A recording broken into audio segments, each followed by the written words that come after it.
Guys, so yun na nga guys, after namin maligo, so yun, ito nangyari sa akin guys, no?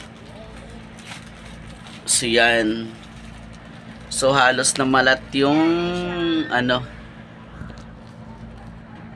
halos namalat yung balat ko sa likod, dito sa may shoulder, yan, no? Sa may shoulder, namalat talaga siya guys, nandito sa likod.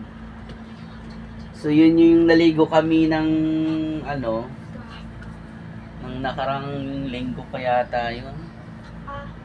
So sobrang init siya kasi as in talagang tirik na tirik ang araw kasi yung panahon kasi natin yun sobrang init. So ito as in talagang nasunog siya, tapos ayun, no, namalat. So yun guys, no, hanggang likod yan guys, namalat talaga siya. So ayan, no, namalat talaga, oh. So mahina yung natin, yung balat. So namalat siya guys.